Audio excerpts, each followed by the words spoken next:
जय शिवराय मित्रांनो. तर स्वागत आहे आजच्या एका नवीन व्हिडिओमध्ये. तर मित्रांनो, आजचा व्हिडिओ आहे ना खूप महत्वाच्या विषयावरती आहे. तर चॅनलवरती जर नवीन असाल तर नक्की चॅनलला सबस्क्राईब करा आणि हा व्हिडिओ जर तुम्हाला आवडला तर नक्की लाईक करा आणि आपल्या मित्रांना पण शेअर करा. तर मित्रांनो, सध्या आपल्या मार्केटमध्ये आपण बघतोय नवीन रिक्षांचं प्रमाण खूप आहे आणि आता ज्यांना रिक्षा घेऊन 2 वर्ष झाली असतील तर त्यांची आता गाडी पासिंगची वेळ आलेली आहे.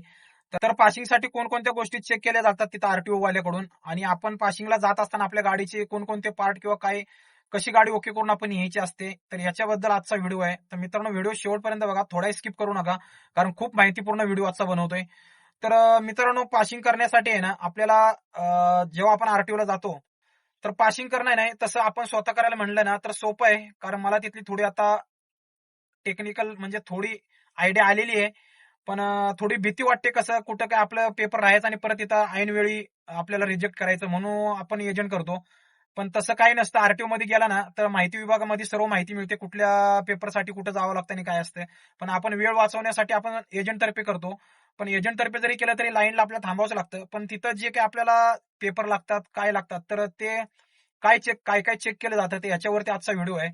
तर सर्वात पहिलं आपलं आहे ना मित्रांनो, गाडीचा इन्शुरन्स बघितलं जातं, पेपर इन्शुरन्स. त्याच्यानंतर आपले बाटला पासिंग आहे का, मीटर पासिंग, हे कंपल्सरी बघितलं जातं. त्याच्यानंतर आपलं पीयूसी आणि आपली गाडीची चाशी चेक केली जाते.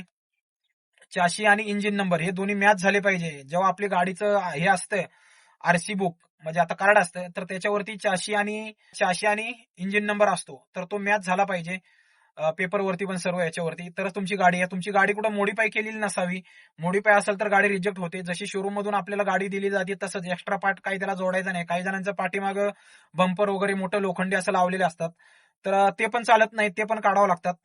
काही जणांच्या आपलं हेडलाईटला एलईडी लाईट लावलेले असतात, तर त्या पण चालत नाहीत. त्या पण तुमच्या समजा एलईडी ऑलरेडी आता लावलेले असतील, पण तुम्हाला समजा कंपनीचे बल्ब तुमच्याकडे असतील, तुम्ही काढून ठेवले असतील, तर पासिंगला जाताना तुम्हाला ते बल्ब लावायचे आहेत.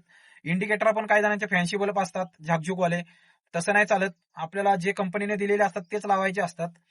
तर काही जणांचे एलईडी, आपल्या जो हेडलाईट मध्ये पण एलईडी असते आणि दुसरीकडे पण समोर असा एखादा मोठा फोकस लावलेला असतो, तो पण चालत नाही. मी जेव्हा पासिंगला गेलो तेव्हा माझा तिथं डायरेक्ट ते मला म्हणले पहिले काढून टाका नंतरच सही देते. मग तो काढावा लागला मला, माझ्याकडे पाना पण नव्हता त्याचा.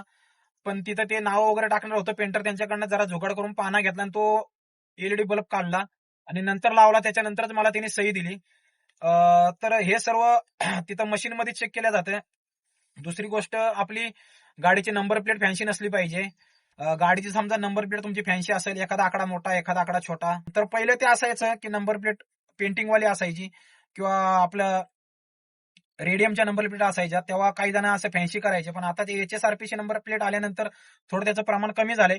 पण त्याच्यामध्ये पण काही जणांच्या रिक्षा नंबर प्लेट असं असतात, कुठं शेवटचा एखादा नंबर खोडलेला असतो. आता मी शेअरिंग लाईन मध्ये बघतो ना, आता त्या लाईनचं नाव नाही घेणार मी, कोणत्या रूटवरती आहे ते, पण त्या लाईन वरती आहे ना, नंबर प्लेटला आहे ना, तरी 99% रिक्षा त्या जेवढ्या त्या लाईनला चालतात, तर त्यांचे शेवटचा नंबर आहे ना, कुठे लिंबू मिरची तरी बांधलेली असते, नाहीतर काहीतरी कुठला तरी झुमका तरी लावलेला असतो, नाहीतर काहीतरी बाटली तरी अडकवलेली असते, नाहीतर काहीतरी तिथं नंबर प्लेटच अशी वाकडी केलेली असते. तर अशा काही जणांच्या नंबर प्लेट असतात. पण तुम्हाला पासिंगला तसं काय चालणार नाही. तुमची नंबर प्लेट जरी खोडलेली असेल तर ती तुम्हाला नंबर प्लेट नवीन टाकून किंवा तिथं काहीतरी त्याची अरेंजमेंट करून नंबर प्लेट तशी काय चालणार नाही. तुम्हाला त्याचा जुगाड करून ती नंबर प्लेट जशी पहिली असते तशीच करून दाखवावी लागणार आहे आरटीओ समोर. तर असं असतंय. आणि तुमच्या गाडीवरती समजा कुठं काचावरती वगैरे कुठं आहे ना, काही जणांची मोठी नावं असतात, तर तसं पण चालत नाही. नाव हे म्हणजे बारीक अक्षरात असेल तर ठीक आहे, मोठ्या अक्षरात नाव वगैरे असेल ना तर ते पण काढावं लागतं. आणि दुसरी गोष्ट आहे, हँड ब्रेक लागतो आपला कंपल्सरी, पायातला ब्रेक कंपल्सरी लागतो, म्हणजे चांगला लागला पाहिजे. त्या उतारावरती गाडी खाली कॅमेऱ्यामध्ये आपली गाडी जिथून ब्रेक दाबल्यापासून जो त्यांचा अंतर असतो तेवढ्या अंतराच्या आतमध्ये गाडी थांबली तर तुमचा ब्रेक ओके आहे. नाहीतर त्याच्या पुढे गेली ते जो एरिया त्यांनी ठरवून दिलेला आहे ब्रेक दाबल्यापासून तिथपर्यंत थांबली पाहिजे. त्याच्या समजा पुढे गेली तर तुमच्या गाडीचा ब्रेक फेल आहे, गाडी पासिंगच होणार नाही, तुम्हाला नंतर बोलवणार. अजून आपल्या गाडीचा हुड वगैरे कुठं फाटलेला नको, गाडीचे टायर ओके पाहिजे. कमीत कमी गाडीचे आहे ना 70% टायर हे ओके पाहिजे. गाडीला दोन्ही साईडला आरसे पाहिजे आणि इंडिकेटर सर्व चालू पाहिजे. राईटचं दाबलं की लेफ्टचं नाही चाललं पाहिजे, राईटच चाललं पाहिजे. तर असं आहे. आणि गाडीतून जास्त तुमच्या धूर नाही आला पाहिजे. ही पीयूसी पण काढताना पण चेक करतातच, पण नंतर तुमची पीयूसी समजा जुनी असते पण गाडी चालू करताना गाडीची फायरिंग पण चेक केली जाते. रेस तुमची जास्त गाडी होत असेल तर गाडीत काहीतरी काम आहे, फॉल्टी आहे गाडी. दुसरी गोष्ट, तुमच्या गाडीचं हॉर्न हे जे आरटीओने दिलेलं आहे नियमानुसार ते ह्याच्यातच पाहिजे. काही जणांचे हॉर्नचा आवाजच वेगळा असतो, तर असं हॉर्न पण नाही तुम्हाला चालणार. तर फॅन्सी हॉर्न वगैरे कोणाचा असेल तर त्यांनी आताच काढून ठेवा. तर एवढी सर्व डॉक्युमेंट आपली असली पाहिजे. आणि त्यातून समजा काय राहिलं असेल सांगण्याचं, तर तुम्हाला मी व्हिडिओच्या साईडला सर्व डॉक्युमेंटची लिस्ट देतो. त्या लिस्टनुसार तुम्ही सर्व डॉक्युमेंट तयार करा, तरच गाडी तुमची पासिंग होईल. आणि आता सध्या बाटला पासिंगचा रेट सध्या खूप चालू आहे. तर तुम्हाला बाटला पासिंगची पण ते सर्टिफिकेट घ्यायचंय. पीयूसी, परत मीटरची पावती, इन्शुरन्स, जुनं फिटनेस जे तुमचं एक्सपायर झालेलं असेल ते, परमिट व्हॅलिड आहे का ते, तुम्ही ड्रायव्हर आहात तुमचं लायसन पण व्हॅलिड पाहिजे, ते पण एक्सपायर असेल तर ते पण व्हॅलिड करून घ्या. खूप जणांचा असा भ्रम असतो की एकदा लायसन काढलं की त्याच्याकडे ते बघतच नाहीत ते एक्सपायर झाले का काय झालंय. तर लायसन पण रिन्यू करायचं असतं, ते लाईफ टाईम नसतं. आपलं रिक्षाचं लायसन हे लाईफ टाईम कधीच भेटत नाही, त्याला काही लिमिट पिरियड असतो, काय 3 का 5 वर्षाचा असतो वाटतं. त्या वर्षामध्ये त्याला रिन्यू करायचं असतं. परमिट हे 5 वर्षांनी रिन्यू करायचं असतं. आता ज्यांना 2 वर्ष झाले असतील रिक्षा घेऊन आणि त्यांची पहिली पासिंग असेल, त्यांना परमिट रिन्यू करायची काही गरज नाही.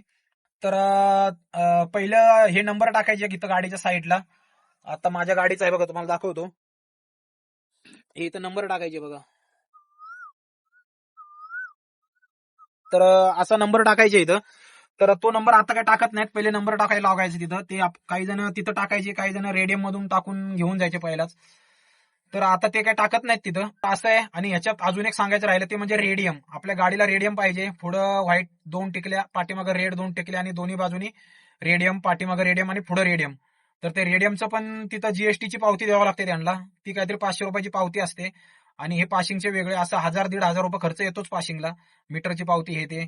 आपलं इन्शुरन्स वगैरे जर असेल तर मग बेस्ट आहे. पहिला जर व्हॅलिड तुमचा इन्शुरन्स असेल तर. इन्शुरन्स वगैरे नसेल तर इन्शुरन्स आताच काढून घ्या. इन्शुरन्स हे असलेला काळाची गरज आहे मित्रांनो. मागती समजा आपली गाडी पासिंग करायची असो किंवा नसो, पण गाडीचा इन्शुरन्स हा कधी व्हॅलिड ठेवा. कधी काय वेळ सांगता येत नाही. आपलं हातावरचं पोट असतं. उद्या काय झालं तर आपल्याला कोण रुपये देणार नाही. आपलं इन्शुरन्स पण, गाडीचं पण इन्शुरन्स काढा आणि आपलं पण मेडिकल काढून ठेवा. कधी काय वेळ सांगता येत नाही मित्रांनो. मेडिकल हे खूप महत्वाचं आहे. तर अजून काय डॉक्युमेंट तुम्हाला राहिले असेल तर तुम्हाला स्क्रीनवरती मी देतो लिस्ट सर्व डॉक्युमेंटची. तेवढी डॉक्युमेंट तुम्हाला पासिंगला जाताना 100% लागतात. तर मित्रांनो, कसा वाटला व्हिडिओ कमेंट करून सांगा. आणि चॅनलवरती जर नवीन असाल तर नक्की मित्रांनो चॅनल सबस्क्राईब करा. आपल्यासाठीच आपण धंद्यातून वेळ काढून व्हिडिओ बनवण्याचा प्रयत्न करत असतो. आणि तुम्ही जर सबस्क्राईब करून जर प्रतिसाद देत असाल तर आणखीन उत्साह वाढतो आमचा. तर मित्रांनो, सबस्क्राईब करा. धन्यवाद. जय महाराष्ट्र.